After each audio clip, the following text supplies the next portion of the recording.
আমি বাংলাদেশের সরকার চালাই আর না চালাই, লন্ডনে বসলে মিলিয়ন মিলিয়ন পাউন্ড চলে আসে আমার পকেটে, বাংলাদেশে যে আমার প্রধানমন্ত্রী হওয়ার দরকারটা কি?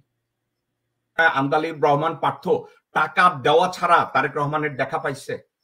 ইশরাক ওখানে গিয়ে তারেক রহমানের ওইখানে লাইন ধরছে, টাকা ছাড়া লাইন পাইছে? জনাব তারেক রহমান গত 16 বছরে একটা দিনের জন্য আন্তর্জাতিক একটা মিডিয়ার সামনে গিয়ে বলতে পেরেছেন আমার নাম তারেক রহমান, আমি একটা সুশীল সুসংগঠিত ভদ্র একটা প্রিন্সিপাল দিয়ে বাংলাদেশের রাজনীতি করি, আমি জাতীয়তাবাদী দলের ভারপ্রাপ্ত চেয়ারম্যান? কোনদিন আপনারা দেখেছেন? দেখেন নাই। ওই দলের নীতি নির্ধারককে জানেন? তারেক রহমানের ড্রাইভার সানি। ওই দলের নীতি নির্ধারককে জানেন? খসরু। ওই দলের নীতি নির্ধারককে জানেন? রবিউল নয়ন, যে 2 দিন আগে তারেক রহমানকে বলছে সে নাকি ম্যান্ডেলা সমান। শুনেন সে কি বলছে। বিএনপির ভারপ্রাপ্ত চেয়ারম্যান জনাব তারেক রহমান সাহেব নেলসন ম্যান্ডেলা হ্যামিনিয়লের ভাসিওয়ালাকেও ছাড়িয়ে গিয়েছে। শুনেছেন? যেই তারেক রহমান গত 16 বছরে পৃথিবীর কোন সিটিং সরকার প্রধান বা সাবেক রাষ্ট্রপ্রধান বা সাবেক অফিসিয়াল বা সিটিং অফিসিয়াল এমন একটা লোকের সাথে বসে তারেক রহমান 5 মিনিট কথা বলেছে, এর কোনো ভিডিও বা ছবি আপনারা দেখেছেন? কিন্তু বাংলাদেশের জাতীয়তাবাদী দলের নেতাকর্মীদের সাথে বা বিভিন্ন দলের অমুকের সাথে উনি বসেছেন, এর অর্থ কি জানেন? একটা এনভেলপ হাতে নিয়ে তাদের সাথে দেখা করেছেন। আমি তারেক রহমান বাংলাদেশে যে কোনো লোকজন ওখানে গেলে দেখা করে, আপনার কি মনে হয় আন্দালিব রহমান পার্থ টাকা দেওয়া ছাড়া তারেক রহমানের দেখা পাইছে? ইশরাক ওখানে গিয়ে তারেক রহমানের ওইখানে লাইন ধরছে, টাকা ছাড়া লাইন পাইছে? আরে ভাই, জিয়াউর রহমানের নিজের আপন ভাই বা আত্মীয় স্বজনরা ওখানে গিয়ে তারেক রহমানের সাথে দেখা পায় নাই, ওখানকার লোকজনরা বলছে $25,000 লাগবে। বিশ্বটা এখন অনেক ছোট, ইন্টারনেটের যুগ, সামাজিক মিডিয়ার যুগ। ওই সামাজিক মিডিয়ার যুগে তারেক রহমান ওইখানে বসে টাকা পাইবে এবং নেবে, এটা পৃথিবীতে জানবে না কেউ।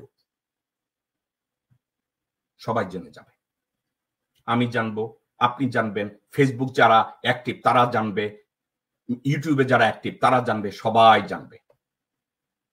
অর্থাৎ তারেক রহমান গত 16-17 বছরে একজন সিটিং সরকার প্রধান অথবা সাবেক সরকার প্রধান, একজন সিটিং অফিসিয়াল অথবা সাবেক অফিসিয়াল, ইউরোপিয়ান বা আমেরিকান কারো সাথে, অথবা আফ্রিকান অথবা মিডল ইস্টার্ন অথবা লিডার ফ্রম বলকান, কারো সাথে দেখা করে না।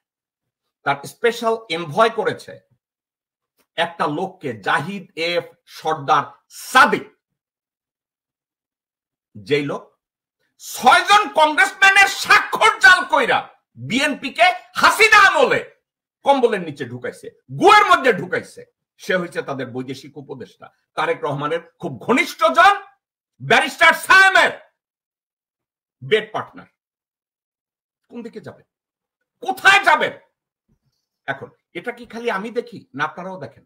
ওই যে বেটা কইছে না, আমিও জানি তুমিও জানো তারেক রহমান পয়সার পাগল, আমিও জানি তুমিও জানো ফারুক সর্দার ভণ্ড, আমিও জানি তুমিও জানো বিএনপি জঙ্গি, টিয়ার 3। এটা আমার কথা না, আমেরিকান পোর্ট চার্টারে লেখা আছে, আমেরিকান ডিপার্টমেন্ট অফ হোমল্যান্ড সিকিউরিটির এখানে পরিষ্কার ভাবে লেখা আছে। হাসিনা অথবা ভারতীয়রা যখন বিএনপির জন্য ন্যারেটিভ তৈরি করত, প্রথম লাইন ছিল ইউরোপ এবং আমেরিকায় India BNP tier 3 terrorist organisation. আজকের September 12, 2025 as of today, Tarique রহমানের এবং বিএনপির লবিস্টের আর ফারুক সর্দারের মতো 5-8টা নেরিকুত্তার অভাব নাই, কিন্তু বিএনপি এখনো টিয়ার 3 terrorist organisation. BNP tier 3 terrorist অর্গানাইজেশনের নাম আজও ঘোচাতে পারে নাই। এটা গেল একটা দিক। এবার আসেন, জিয়াউর রহমানের রাজনৈতিক আদর্শটা কি ছিল? প্যাট্রিয়টিজম। প্যাট্রিয়টিজম, প্যাট্রিয়টিজমের ব্যাখ্যা করতে গিয়ে জেমস উইলফোর্ড গার্নার, আধুনিক পৌরবিজ্ঞানের জনক, একটা কথা বলেছে, যদি কোনো ব্যক্তি বা গোষ্ঠী একটা নির্দিষ্ট ভূখণ্ডের প্রতি কমিটেড থাকে, একটা নির্দিষ্ট ভূখণ্ডের অধিবাসীদের কল্যাণে নিজের জীবনকে উৎসর্গ করে এবং একটা নির্দিষ্ট ভূখণ্ড এবং সেখানে বসবাসকারী অধিবাসীদের জন্য সর্বোচ্চ ত্যাগে কমিটেড হয়, ওটার নাম দেশপ্রেম। এটা আমার কথা না, জেমস উইলফোর্ড গার্নার বিভিন্ন ভাবে এই কথাটাকে বলেছে। এখন জিয়া রহমান যখন দল গঠন করে, উনি বাংলাদেশে লোকজনদেরকে বলেছিল, I'll make politics difficult for the politician. উনি এই কথাটা কাদেরকে বলছিলেন জানেন? যারা রাজনীতির নামে ভণ্ডামি করে, যারা রাজনীতির নামে দুর্নীতি করে, যারা রাজনীতির নামে দেশদ্রোহিতা করে, যারা দেশপ্রেমের নামে দেশকে বিক্রি করে, যারা দেশপ্রেমের নামে নিজের আত্মাকে বিক্রি করে দেয়, দেশের সাথে বেইমানি করে। জিয়া রহমান বলেছিলেন, I'll make politics difficult for those political leaders. কিন্তু জিয়া রহমানের এই কথাটাকে উল্টে দিচ্ছে বর্তমান বিএনপি এবং তারেক রহমান। জিয়া রহমান যখন সরকার গঠন করে, জিয়া রহমানকে কার্টার অ্যাডমিনিস্ট্রেশনের এক ভদ্রলোক, তার নাম Anthony lake, Anthony lake Zia রহমানকে বলেছিল, what is your ultimate goal? Zia Rahman বলছিলেন, by all sacrifice, utmost sacrifice, I have to keep the sovereignty of my land intact by all means. Anthony Lake হাসি দিয়া বলছিল, how about your biggest sacrifice of your lifetime? Zia বলছিলেন, even if I have to make the biggest sacrifice of my life, give up my life. That was Zia Rahman.